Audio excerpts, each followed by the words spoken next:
परिवार वालों के साथ मिलके यहाँ पे भंडारा किया था, उसी के नाम पर इसका नाम भांडीर वन पड़ा था।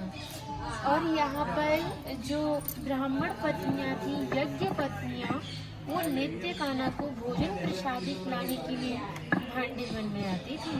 और हमारी राधा रानी ने इस स्थान के लिए बहुत ही विशेष बात कही थी कि जो भी गुप्त वृंदावन आएगा वो मोक्ष को प्राप्त होगा। तो कान्हा बोले, तुम इतनी बड़ी बात को कह रही हो, लोग पाप करेंगे और सीधे दौड़े भांडीर वन चले जाएंगे, क्योंकि आपने तो मोक्ष धाम ही भांडीर वन को कह दिया। तब हमारी राधा रानी ने कहा, नहीं कान्हा, मैं जिस पर विशेष कृपा करूँगी और जिसके प्रति मेरी भक्ति भाव दोनों सच्चे हैं और भक्त मेरे शादी में उपस्थित है। यानी जब राधा रानी का विवाह हुआ था तो 1 करोड़ जीव श्री जी की शादी में उपस्थित था। मनुष्य तो कोई था नहीं, तो अपने आप को कीड़े मकोड़े, घास फूस, पतझड़, पक्षी इत्यादि अपने आप को मान सकते हो। जो भक्त उनकी शादी में उपस्थित था वो भक्त कई बार वृंदावन आएगा, जब जाके गुप्त वृंदावन आएगा और डायरेक्टली नहीं, किसी ना किसी के माध्यम से।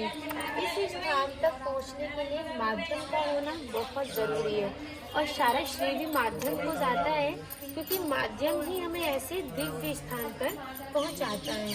जो भी भांडीर वन में प्रवेश करेगा, प्रवेश करने से ही जो कान्हा ने 14 लीलाएं भांडीर वन के अंदर की थी, उनके दर्शन मात्र का फल प्राप्त होगा।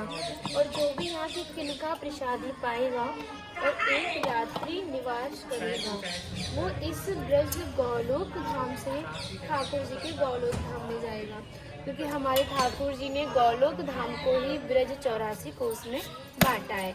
आप यहाँ पे जो भी दर्शन करोगे वो मानव निर्मित दर्शन या प्रकृति के देन के दर्शन होंगे। जैसे आप इस भांडीर वन का दर्शन कर रहे हो, ठाकुर जी के गौलोक धाम में ब्रह्म वैवर्त पुराण में इसका प्रसंग आता है कि ठाकुर जी के गौलोक धाम में ब्रजा नदी के किनारे एक भांडीर वट है। यानी यमुना महारानी का नाम ही गौलोक धाम में ब्रजा है और उसके किनारे भांडीर वट है। यानी यहाँ पे भी यमुना महारानी के किनारे आप भांडीर वट का दर्शन कर सकते हैं। कहते हैं भक्त अगर इसका दर्शन कर ले, दर्शन मात्र से ही उसे दोबारा किसी भी गर्भ में जाना नहीं पड़ता। यानी भक्त 84 लाख योनियों से मुक्त हो जाता है और मोक्ष को प्राप्त करता है। अगर कोई भक्त भांडीर वन धाम आना चाहता है या हमसे मिलना चाहता है तो हमारा कॉन्टैक्ट नंबर है 9818847055। इस कॉन्टैक्ट के माध्यम से आप हमसे मिल सकते हैं और इस धाम से भी जुड़ सकते हैं। राधे राधे।